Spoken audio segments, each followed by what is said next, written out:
Hello friends, welcome back to Ram tutorials. ఈరోజు మన topic ఏంటంటే AP ECET chemistry 2019 previous paper revision చేయబోతున్నాం. Okay, ఇంకెందుకు ఆలస్యం టాపిక్లో వెళ్ళిపోదాం. ఫ్రెండ్స్, నాదొక చిన్న రిక్వెస్ట్ ఫ్రెండ్స్, ఈ వీడియో ఫస్ట్ నుంచి లాస్ట్ వరకు చూడండి ఫ్రెండ్స్. అప్పుడే నేను చెప్పింది మీకు క్లియర్గా అర్థమవుతుంది. ఓకే,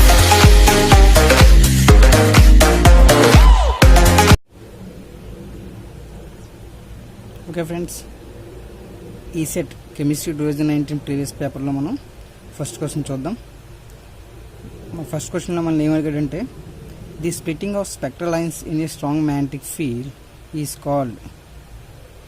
స్ట్రాంగ్ మ్యాగ్నెటిక్ ఫీల్డ్లో స్పెక్ట్రల్ లైన్స్ స్ప్లిట్టింగ్ అయ్యే దాన్ని ఏమంటారని చెప్పి అడిగాడు. మనకి ఇచ్చిన options Stark effect, second one Pauli exclusion principle, third one Zeeman effect, fourth one aufbau principle. So వీడు అడిగిన క్వశ్చన్కి ఆన్సర్ తెలియాలంటే మనకి ముందుగా ఇచ్చిన ఆప్షన్స్లో ప్రతి ఒక్క దాని గురించి మనకి క్లియర్గా తెలియాలి.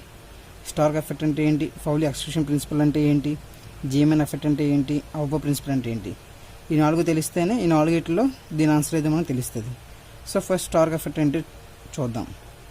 స్టార్క్ ఎఫెక్ట్ అంటే ఒక స్ట్రాంగ్ ఎలక్ట్రిక్ ఫీల్డ్లో స్పెక్ట్రల్ లైన్స్ అనేవి స్ప్లిట్ అయితే దాన్ని మనం స్టార్క్ ఎఫెక్ట్ అంటాం.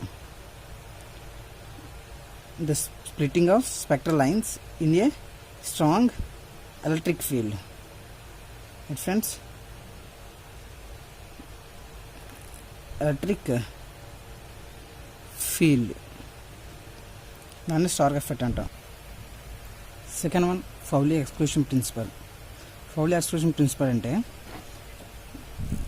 ఒక యాటంలో ఏ టూ ఎలక్ట్రాన్స్ కూడా సేమ్ సెట్ ఆఫ్ కౌంటర్ నెంబర్ని కలిగి ఉండవని చెప్పేది పౌలి exclusion principal.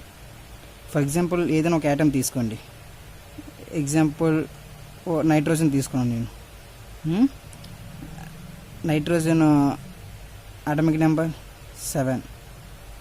So nitrogen electronic configuration చేసుకున్నట్లయితే మనకి 1s2, 2s2, 2p3 వస్తుంది. సో ఇందులోని ఏ టూ ఎలక్ట్రాన్స్ కూడా ఎస్ ఆర్బిటల్లో ఒక ఎలక్ట్రాన్ తీసుకోండి, పి ఆర్బిటల్లో ఒక ఎలక్ట్రాన్ తీసుకోండి. ఈ ఎలక్ట్రాన్స్ని కంపేర్ చేసుకున్నట్లయితే ఈ ఎలక్ట్రాన్ యొక్క ఎన్ఎల్ఎంఎస్ వాల్యూ, అదే విధంగా ఈ ఎలక్ట్రాన్ యొక్క NLMS value, principal quantum number value, azimuthal, magnitude, spin quantum numbers, ఈ క్వాంటం నెంబర్స్ కంపేర్ చేసుకున్నట్లయితే ఒకవేళ ఈ త్రీ క్వాంటం నెంబర్స్కి ఈక్వల్ అయినా సరే ఏదో ఒక క్వాంటం నెంబర్ అనేది డిఫర్ అవుద్ది అనమాట. So no two electrons have the same set of quantum numbers Pauli exclusion principle ప్రకారం. And third one Zeeman effect అంటే చూద్దాం. జీమెన్ ఎఫెక్ట్ అంటే స్పెక్ట్రల్ లైన్స్ అనేవి ఒక స్ట్రాంగ్ మ్యాగ్నెటిక్ ఫీల్డ్లో స్ప్లిట్ అయితే దాన్నే మనం జీమెన్ ఎఫెక్ట్ అంటాం. సో ఆబ్వియస్లీ మనకి ఇచ్చిన క్వశ్చన్కి ఆన్సర్ జీమెన్ ఎఫెక్ట్. అదేవిధంగా హఫ్బాబ్ ప్రిన్సిపల్ అంటే ఏంటో కూడా చూద్దాం. హఫ్బాబ్ ప్రిన్సిపల్ అంటే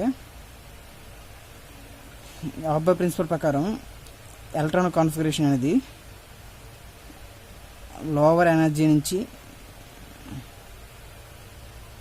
హైయర్ ఎనర్జీకి వెళ్తాయి అన్నమాట. హైయర్ ఎనర్జీకి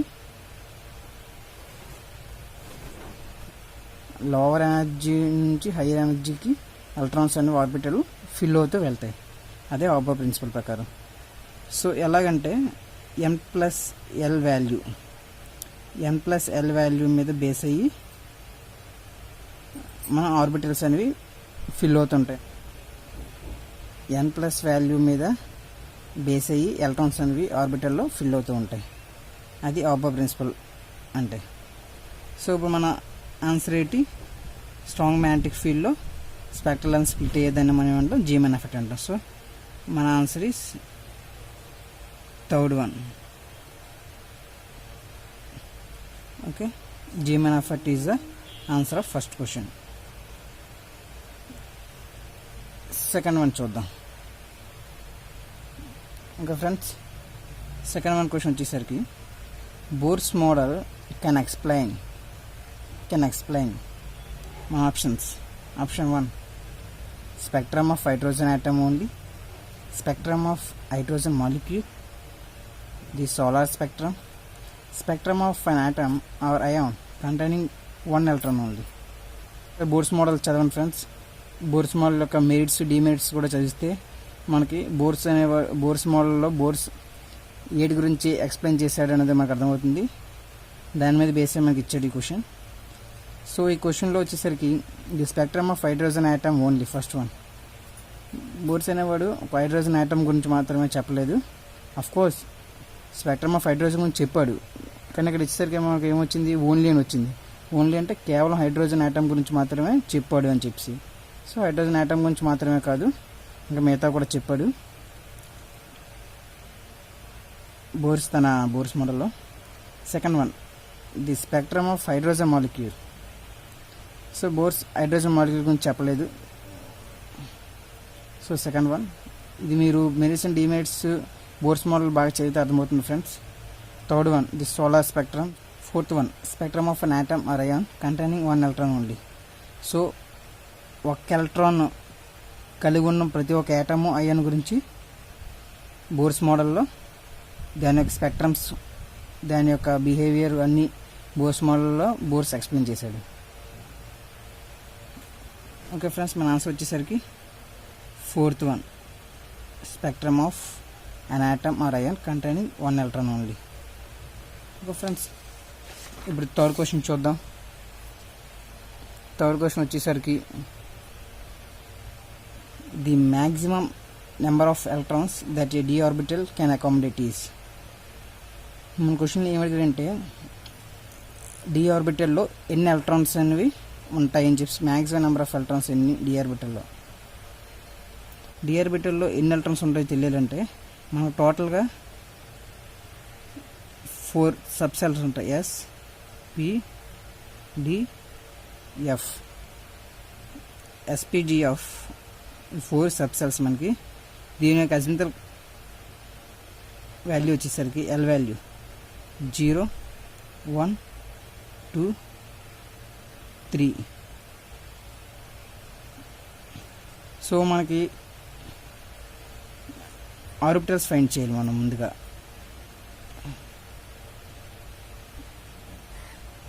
ఆర్బిటల్స్ తెలియాలంటే మనకి 2l+1 ఫార్ములా వేసుకుంటే మనకి ఆర్బిటల్స్ ఎన్నో తెలుస్తాయి మనకి సబ్ సెల్స్లో.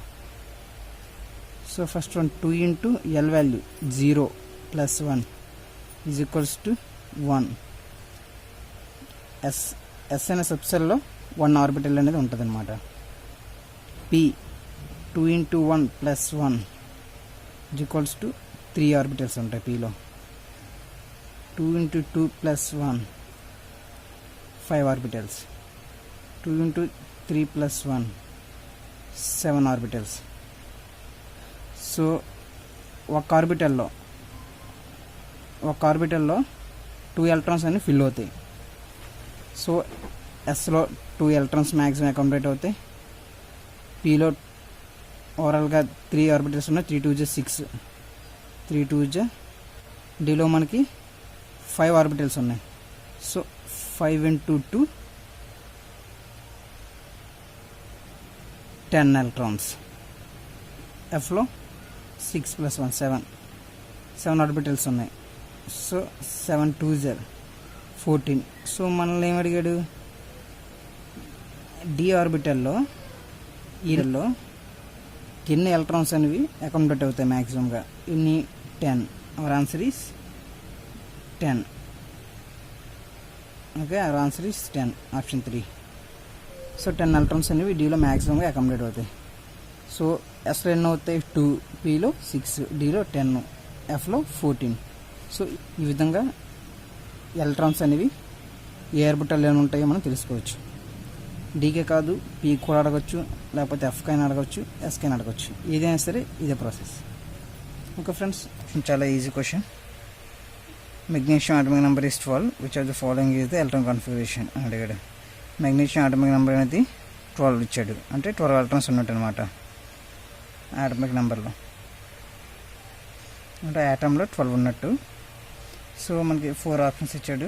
ఫస్ట్ ఎలక్ట్రాన్ కాన్ఫిగరేషన్ వచ్చేసరికి 1s2, 2s1, 2p6, 3s2. So మనం ఈజీగా ఈ ఎలక్ట్రాన్ కాన్ఫిగరేషన్లో ఎన్ని ఎలక్ట్రాన్స్ ఉన్నాయో కౌంట్ చేసుకుంటే మనకి ఈజీగా ఆన్సర్ వచ్చేస్తుంది. సో 2 + 1 3, 6, 9 + 2 11. ఇందులోని ఎలక్ట్రాన్స్ అనేవి 11 ఉన్నాయి. సో ఇది కాదు, ఎందుకంటే మన దగ్గర మెగ్నీషియం ఆటంలో ఎన్ని ఎలక్ట్రాన్స్ ఉన్నాయి? 12 ఎలక్ట్రాన్స్ ఉన్నాయి. కానీ ఇక్కడ ఈ ఎలక్ట్రాన్ కాన్ఫిగరేషన్లో 11 ఎలక్ట్రాన్స్ మాత్రం ఉన్నాయి. సో ఇది కాదు. Second one 1s2, 2s2, 2p5, 3s2. So దీన్ని కౌంట్ చేద్దాం ఎలక్ట్రాన్స్ని. 11, ఇక్కడ కూడా 11 ఎలక్ట్రాన్స్ ఉన్నాయి. సో ఇది కూడా కాదు. థర్డ్ వన్ కౌంట్ చేద్దాం. 12 ఎలక్ట్రాన్స్ ఉన్నాయి. సో 12 ఎలక్ట్రాన్స్ ఉన్నాయని చెప్పి మనం సడన్గా ఇది పెట్టేస్తాం. సమ్ టైమ్స్ రైట్ అవ్వచ్చు, సమ్ టైమ్స్ రాంగ్ అవ్వచ్చు. ఫోర్త్ ఆప్షన్ కూడా ఒకసారి చూసుకొని ఆన్సర్ చేయడం అనేది మంచిది అనమాట. Next 2s2. సో ఈ ఆల్సో 12 ఉన్నాయి. సో మన దగ్గర మెగ్నీషియంలో ఎలక్ట్రాన్స్ 12 ఉన్నాయి. ఎక్కడ 12 ఉన్నాయి, ఎక్కడ ఉన్నాయి. సో ఈ రెండింటిలో ఏది రైట్ ఆన్సర్ తెలియాలంటే మనకి హాఫ్ బోబ్ ప్రిన్సిపల్ అనేది పిక్చర్లోకి వస్తుంది. హాఫ్ బోబ్ ప్రిన్సిపల్ ప్రకారం లో ఎనర్జీ నుంచి హై ఎనర్జీలోకి ఎలక్ట్రాన్స్ అన్నీ ఫిల్ అవుతుంటాయి. సో ఇక్కడ అర్థం చేసినట్లయితే 3s2లో మనకి ఓవరాల్గా 2 ఎలక్ట్రాన్స్ పట్టారు, కానీ ఇక్కడ 1 ఎలక్ట్రాన్ మాత్రం ఉందన్నమాట. సో 2 ఎస్ ఆర్బిటల్ ఫిల్ అవ్వకుండానే డి ఆర్బిటల్లోకి ఎలక్ట్రాన్ జంప్ చేసింది. సో ఇది ఆబో ప్రిన్సిపల్ని ఫాలో అవుతుంది అనమాట. లోవర్ ఎనర్జీ ఆర్బిటల్ ఫిల్ అవ్వకుండా హైయర్ ఎనర్జీ ఆర్బిటల్లోకి ఎలక్ట్రాన్ ఎప్పుడు జంప్ చేయకూడదు. అలా జంప్ చేస్తే అది ఆబో ప్రిన్సిపల్ని వైలేట్ చేసినట్టు. సో ఫోర్త్ వన్ కాదు, remaining one is third. Option 3 is our right answer. So friends, ఈ వీడియో మీకు నచ్చింది అనుకుంటున్నాను. నచ్చితే కామెంట్ చేయండి, నచ్చకపోయినా కామెంట్ చేయండి ఎందుకు నచ్చలేదని చెప్పి. Okay friends, thank you for watching.